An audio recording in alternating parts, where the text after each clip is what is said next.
First we take Manhattan, and then we take Berlin. Chased by the deep state, fighting for independence, thinking about revolution, looking for alternative solutions. The enemies of the deep state will tell you what others even don't dare to think. Manuel Ochsenreiter and Mateusz Piskorski. Hello. This is the podcast DieGutenMenschen, Public Enemies of the Deep State. My name is Manuel Ochsenreiter. I am editor-in-chief of the German news magazine Zuerst, and I'm talking today again to my friend and colleague Mateusz Piskorski from Poland. Hello, Mateusz. Yes, hello. Today I think that Germany is on the focus of everyone in the world, yes, or at least in Europe. So I hope you will explain to me and to our listeners what's happening there. I mean, is there going to happen something like the events we have discussed and that happened some weeks ago in Mali? Yeah.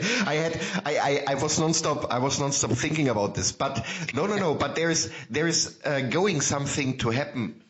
Not what we discussed in our podcast about Mali, but in one of our podcasts, I don't even know anymore. Was it March or April? You remember? We were discussing about the coronavirus, about the political and geopolitical meaning of worldwide pandemias and diseases, and the political and socio-cultural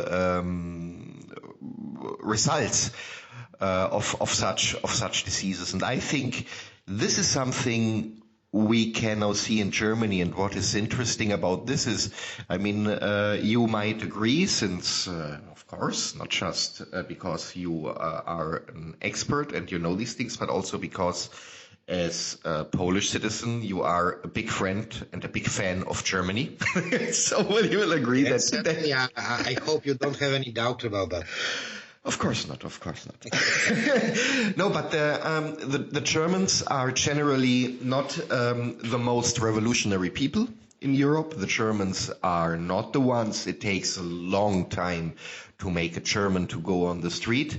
And when we had public events or protests with such numbers, it was always like that all the labor unions were supporting it. All the Bundestag parties were supporting the protest. The Protestant Church, the Catholic Church, the Federal Union for LGBT, the Federal Union of this and that. So what I want to say is, to bring more than 100,000 people somehow on the streets, you either had to make a techno festival like Love Parade, which was totally unpolitical, of course, or it had to be a mainstream organized event.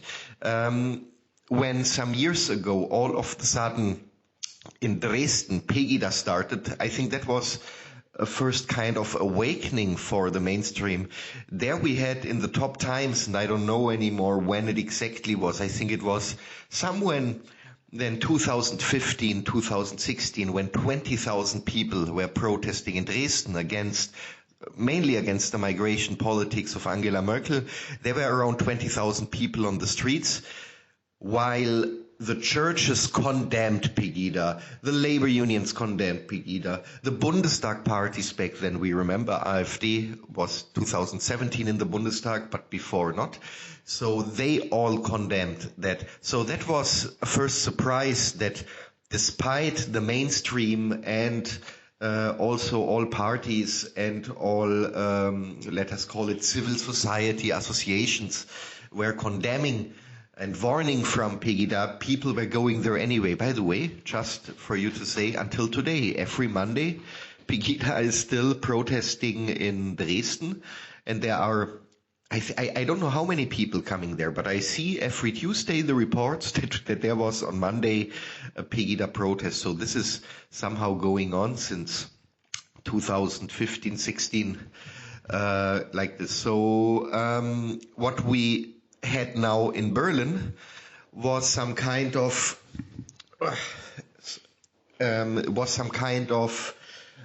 we had there also the Pegida audience, but what was even more weird maybe for the observers, because the protest in Berlin was announced already weeks ago, so there was a huge mobilization taking place. There was a similar protest already on August 2nd, I think, so around 4 weeks ago, where a lot of people came, and then they made even more mobilization. And we can say that totally different groups came there together, and we will talk a little bit later also about it. But it was a mix of very, very, very different groups. Maybe groups which under ordinary conditions wouldn't sit with each other at the table and talk even. But they are all united, and I wouldn't just say, I mean, I know that it is all somehow it's taking place as a criticism towards the corona lockdown measures and the corona measures of the government. But I would say this was what the protest really expressed, was a strong discontent with the German government, with Angela Merkel. You saw a lot of posters, and you could read a lot of slogans. For example, there were also people, they were protesting for a better relation with the Russian Federation. There were people protesting against the NATO also. So you can see there it was a very colorful and diverse mix of people who express their discontent with the government.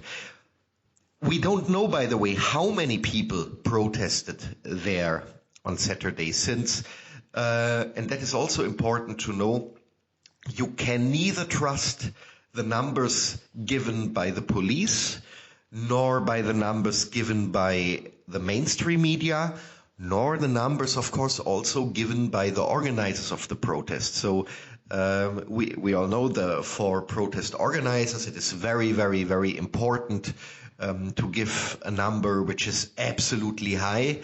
So they did, or some of them did, the little mistake 4 weeks ago to over-exaggerate the numbers so hardcore that a lot of people didn't believe that. The police has, of course, the interest to give a number which is somehow according to the number of policemen, which this doesn't give the impression that somehow the police was outmanned or overmanned by the protesters. So they try always to give it a little bit according to the police, which was in operation. And of course, the mainstream media is acting there not, and this is very important, and we will come back now to this topic a couple of times. The mainstream media is not acting as a neutral news source and as a report. The mainstream media is acting there like the Infowar enemy. That means the mainstream media has absolutely the interest to downplay the number to almost ridiculous extent. They are trying to make the protest to look as bad as possible. So they somehow directly act like the information units of the German government in this. Yes. Well, I guess that there will be a lot of things to analyze. Yes, that would be its own topic. Yeah, and I think what is really interesting and to some extent even fascinating for me is the thing you have said about the diversity of political milieus, of political circles participating in the protest. I mean, several years ago, I was writing a lot about, around 20 years ago, I was writing a lot about the so-called alliance of extremes, yes, Yeah. of let's say the anti-system right and anti-system left and so on.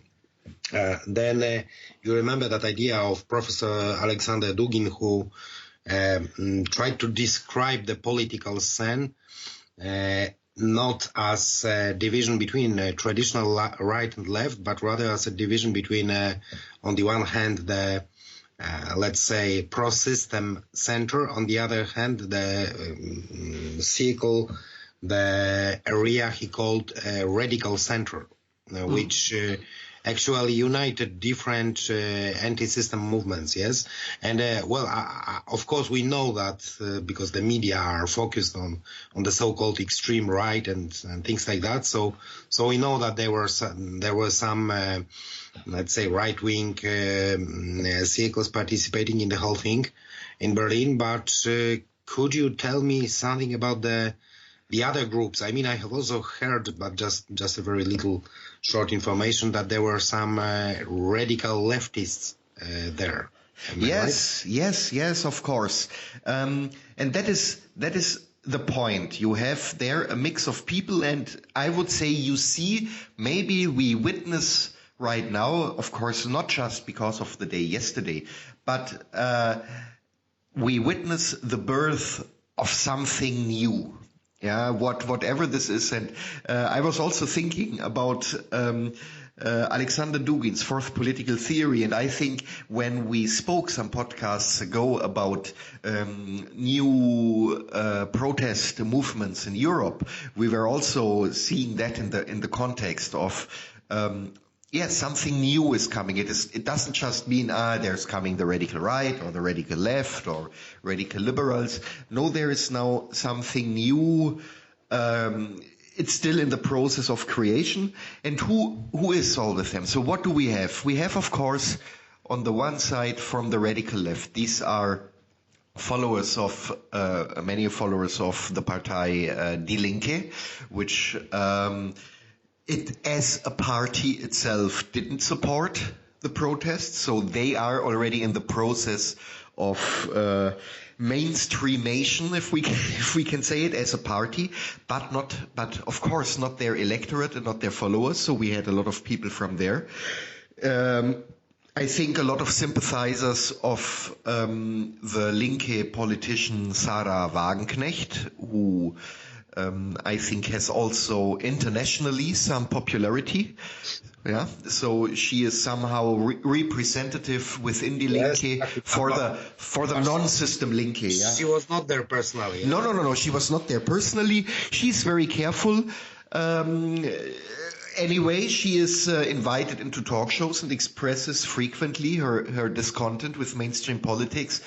What means today more and more, unfortunately, also discontent with the official line of Die Linke, because we shouldn't forget that the party Die Linke in general is supportive for all the big important projects of Angela Merkel and of the center, since Die Linke wants to be ready to govern on the federal level. And this means in Germany you have to be pro-EU, you may not be anti-NATO, you must be pro-Israel, you may not be pro-Palestine, and all these things. And all these things, of course, Sarah Wagenknecht is a representative of the contrary. Yeah, as well as you remember another member of Bundestag, Alexander Neu. Yes, exactly. Quite known for that. Mm-hmm. Exactly. Alexander Neu is also one, and they all make a little bit the impression of being single fighters, what they might be on the level of the political elite. But when it comes to their followers and when it comes to the base, they have much more, so these opinions have much more influence than the recent leadership of Die Linke wants to have. So that is their problem. So you had, of course, of these people, the followers there. You had people you mentioned already from the radical right, from very different organizations. Of course, I think with the Alternative für Deutschland, right-wing populist party in Germany, I think they were the only Bundestag party officially calling their members and followers to support the protest. I think as we said, Die Linke was not calling as a party to follow. These were some single representatives who did this. But who do we have else there? I mean, we have some groups which are, I would be always then careful to call everyone a conspiracy theorist just because maybe a theory he's saying today might sound a little bit crazy or so. But we have different level of so-called conspiracy theorists. I don't know if you ever heard about this QAnon cult, which somehow swept from US also to Europe. I don't know, does it exist in Poland? No, but hopefully we'll import it from Germany. Yeah, well, that's a very, very good thing. No, it's indeed a little bit crazy, and I have to admit that I didn't go so deep in this. It is somehow the theory that the global liberal elite is torturing children in secret basements and that they have to be rescued, and they somehow brought a connection to coronavirus. But please, let's go deeper into that. But it is one could see it less than a conspiracy theory. I see it more a little bit also like a cult, and it is attractive, maybe not to a lot of people, but to people who are very vocal and very loud. The question is, I mean, of course, there were very different groups, yes. But the question is if it's possible to create a group of leaders of such a protest, such a diversified group of people. I think it is far too early. It is already a big progress. It's already a very big progress, and we were speaking about media strategies. One of the most toxic and poisonous media strategies is, and by the way, you and I, we witnessed that also already and by the way, with each other. One of is this media tactics of diverse and bringing in chaos. So, for example, that media is approaching a speaker of one group and telling him, yes, you are supportive for the progress, but then you see there are so many right-wing radicals.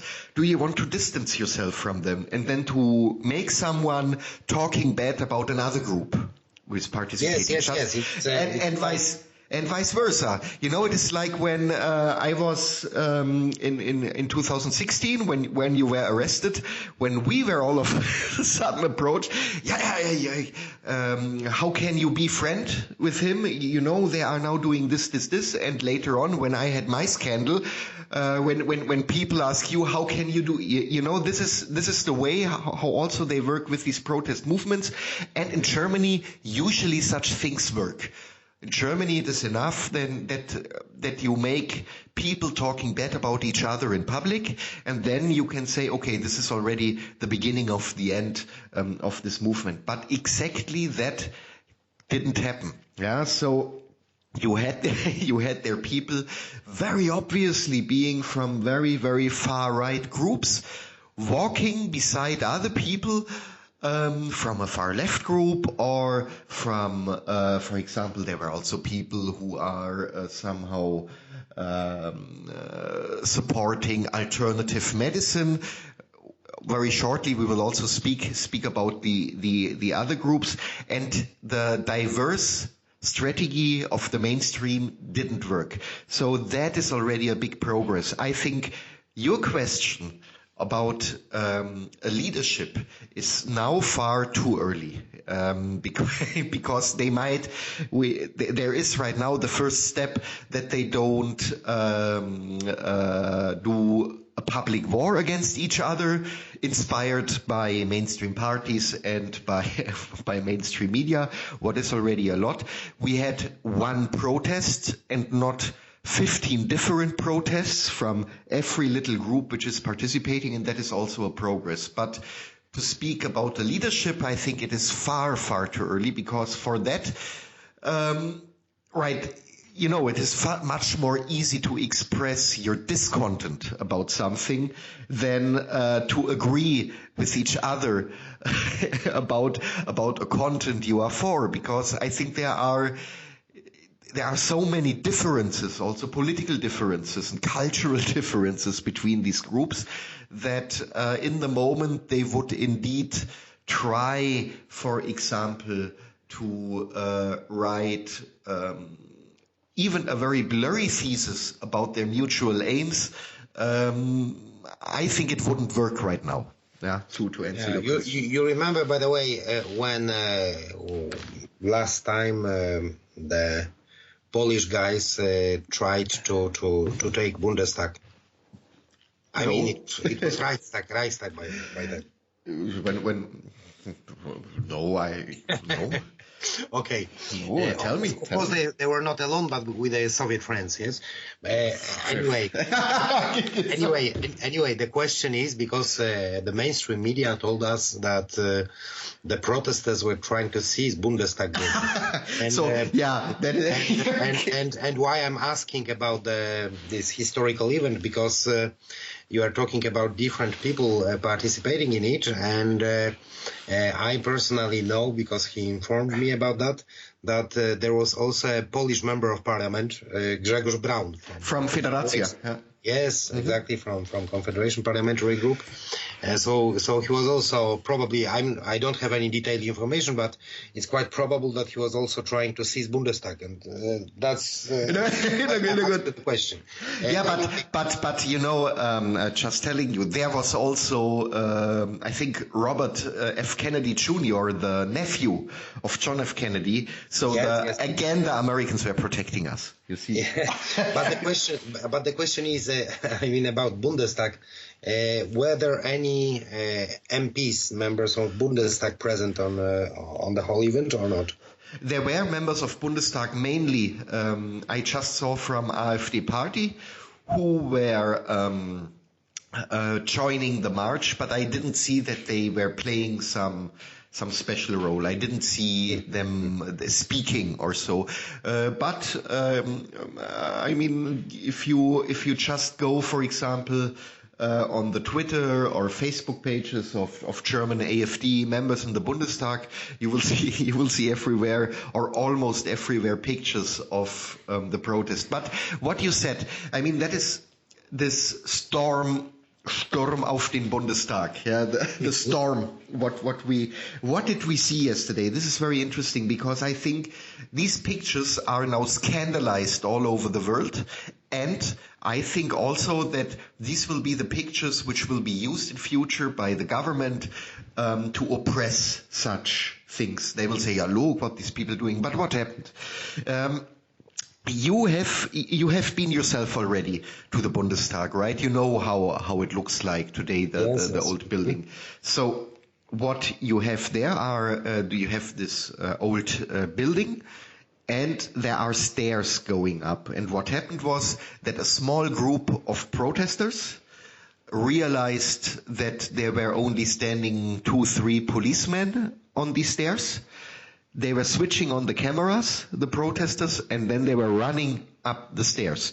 They were not even close getting into the Bundestag, because, as you know, there are these high security doors, and they are like Panzerglas, so it is really, really, really fat. They just wanted to record from the stairs, yes? Exactly. To record, the others. It was a thing of 5 minutes, and they were running up the stairs, and this is now scandalized. So in reality, nothing happened. But what was not scandalized, for example, these are things, always pictures, which were also in the past of protest movements. For example, when I'm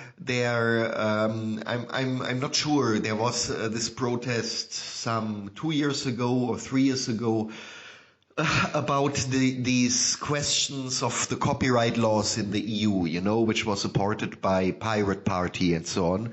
Yeah, they did the same. They were also going up the stairs. I think even Amnesty International did that. So what happened yesterday was, compared to what there happened already, a very, very, very small, nightingale fart, even, I would say. So, but of course, these are the pictures which are now, which will be now used.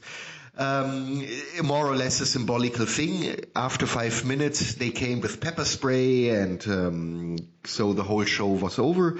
And the pictures are, if you see, they are all recorded somehow with a mobile phone, and I think the pictures don't even give this symbolical taste the protesters wanted or the government wants to use. But there we will see. But what is interesting, two other points. Maybe you heard that the Berlin inner minister, or we call it Innensenator, in Germany, Geisel, tried to ban the protest. So some days before the protest, he banned it. Did you hear about this? Yes, of course. And that was the decision of court not to delegalize it, yes. Mm-hmm. Exactly. And you know why? And this is essential now, and that can be explained in some words. And then we speak again in this context. This is the role of the mainstream media as well. Because he banned it out of two reasons. One reason was that he said, well, we have to ban it because we don't expect the protesters to stay with Corona rules, so they will not keep 1.50 meters, they will not wear masks, and so we can ban it. But the second reason was that he said that he doesn't want that in Berlin is marching such a group of people with such weird ideologies, which are extremists and so on. So the whole mainstream media was supporting him in this, not because of reason number one, but of reason number two. And that would have been, if you can ban a protest as a government because the protest expresses views which are not according to yours from the government, if you do this, then you should be really, really silent about other countries, what is happening there. But all the journalists, for example, who are totally supportive for any kind of protest in Belarus, in Hong Kong, in Russia, and so on, all these were also and are exactly criticizing the governments for an alleged similar approach towards the protests, are exactly supporting this view in Germany. So what happened was that the court was, of course, that was to be expected, that the court will not let the ban take place, especially not with such justification, and it took place. Mm-hmm. And my last question, when it comes to, let's say, the international agenda, I have noticed there some portraits of Vladimir Putin on the one hand. On the other hand, some portraits and posters with the name of Donald Trump. Exactly. So I just see that they perceive, at least part of the protesters perceives those two leaders as those who could globally voice their demands. Am I right? Exactly. It's let us say it's on two levels. I can answer very shortly. It is, as you say, it is the general sympathy of many groups with those politicians where our government has the lowest sympathy for, to say it like this. So you express geopolitically or on the level of international politics also the contrary of what the government wants. On the other side, it has also to do with the ideology of another small part of the protest movement, like the Reichsbürger. Did you ever hear about this movement, Reichsbürger? Yes, of course. We have all heard about them in Poland. So we have a very, very small but very vocal group of people who believe that the Federal Republic of Germany is either not existing or is an illegal construct, and they believe believe that the German Reich never stopped to exist, and that in reality Germany is pretending today to be a state, but in reality we have still the status of an occupied country. And they don't say it as a criticism towards the occupation, but they say it as a criticism towards the German government, which pretends to be a German government, but in their eyes, which isn't a real government. So what are they doing? They are applying, especially to the United States and Russia, as the two states, the two main states who won World War II. And they ask them to negotiate for a peace contract because, again, in their ideology until today, there is no peace contract between the Allied powers and Germany. So there are, of course, so there is indeed no contract with peace. There is the truce, which was signed May 8 or May 9, however we see it, in 1945, but not a real peace contract. And this is how they are approaching the topic. And to approach the topic, they say we have to talk to President Putin and to President Trump to build a real Germany, because they have to agree. And so this is the other approach. It sounds a little bit crazy. There are, by the way, a lot of facts also included. But generally, of course, they are not taken very seriously, but they are very loud. So this is the other part, why the approach to the United States and to Russia right now is for these groups so friendly. Why do I say it? Because the Reichsbürger might be not a lot, but they have a lot of very, very huge posters. So they can be seen, and you also see them. They are always running around with the German flag of the of the second German Empire, of the Bismarck Empire. Black, white, red.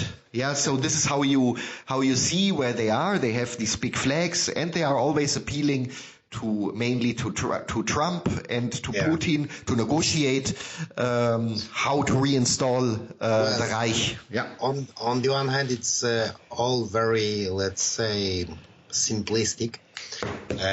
What they say and what some of the protesters claim, but anyway, I think that we should devote some other podcasts also for discussing all those potentially anti-system movements in Germany, and not absolutely only Germany, as we have both came to a conclusion some time ago and several times that the thing which we call and which we dream of, which means the liberation of Europe from the outside influence, from the outer influence, can and will start only when it starts in Germany. That's why I mean, we will not focus on Germany because you are a German, but we'll also focus on Germany because it's actually one of the most important places, and also all those anti-system movements there are one of crucial movements for the future of Europe. So thanks, Manuel, a lot for the information about what's happening on there in Berlin, and I hope that in some days in one of our next podcasts we'll come back to Germany as well to make an even more in-depth analysis. Absolutely, and we have also someone to make a podcast about utopian or so-called utopian political groups, which are becoming more and more active today in these protest movements. I think that that is also very interesting. Well, that's really interesting, and for some might be even inspiring. So yes. Oh, then we have to be careful. yes. Our responsibility. Okay. So thanks a lot for today's podcast, and we'll hear each other soon, as well as we hope that our listeners will hear us very soon. Exactly. Okay. Goodbye, and hear you next time.